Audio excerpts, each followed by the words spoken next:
Breaking news అందరికీ ముద్రగడ పద్మనాభం గారి మృతికి యావత్ ఆంధ్రప్రదేశ్ రాష్ట్రమంతా కూడా దిగ్భ్రాంతి వ్యక్తం చేస్తూ ఉన్నారు. ఆయన రాష్ట్రానికి అందించినటువంటి సేవలు అంత ఇంత కాదు. రాష్ట్ర రాజకీయాల్లో ఒక కీలకమైన పాత్ర పోషించినటువంటి వ్యక్తి ఈరోజు మన మధ్య లేడు అంటే ఎవరం కూడా దాన్ని తీసుకోలేకపోతున్నాము.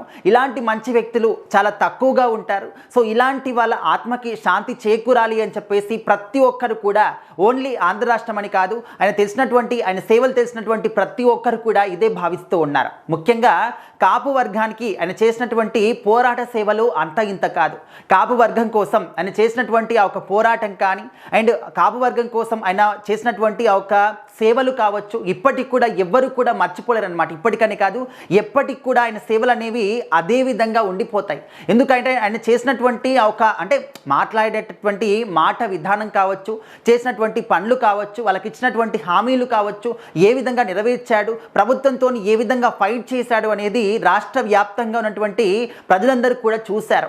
అంటే ఓన్లీ కాపు వర్గం కోసమే పనిచేశాడా అనే విధంగా కాదు, కాపు వర్గం కోసం ఆయన గట్టిగా నిలబడి రాష్ట్ర ప్రజలందరి కోసం కూడా ఎన్నో సేవలు అందించినటువంటి వ్యక్తి.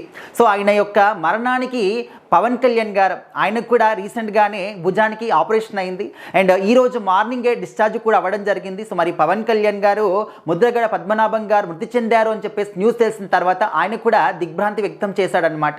సో ఆయన కూడా ఒక ట్విట్టర్ వేదికగా ఎమోషనల్ ట్వీట్ కూడా షేర్ చేయడం జరిగింది. పద్మనాభం గారు ఆయన రాష్ట్ర రాజకీయాలకి అందించినటువంటి సేవలు మామూలు కాదు, ఎన్నో రకాలుగా రాష్ట్రానికి ఎంతో కీలకమైనటువంటి వ్యక్తిగా నిలబడ్డాడు. సో ఆయన కాపు వర్గానికి కాపు పోరాట యోధుడి ఎంతో గొప్ప పేరు తెచ్చుకున్నాడు.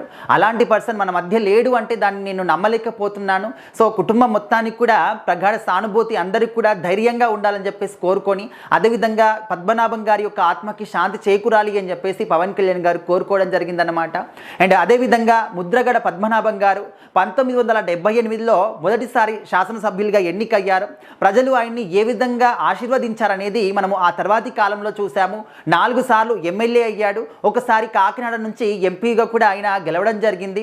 సో ఆ తర్వాత ఆయన ఎక్కడికి వెళ్ళినా కూడా అంటే ఆ వాతావరణం అంతా కూడా పద్మనాభం గారి యొక్క వైబ్ అనేది పాజిటివ్గా కనిపించేది. ఆయన మాట్లాడే ప్రతి ఒక్క మాట కూడా ప్రజల్లో చైతన్యాన్ని తీసుకొచ్చే విధంగా ఉండేది. అండ్ చాలామంది అనుకుంటూ ఉంటారు ఓన్లీ కాపు వర్గానికి సేవలు చేశాడనే విధంగా, ఆ విధంగా కాదు. ఆయన ప్రతి ఒక్క ప్రజల్లో కూడా చైతన్యం తీసుకొచ్చి అందరినీ కూడా ఒక పోరాట యోధుల్లాగా తయారు చేశాడనమాట.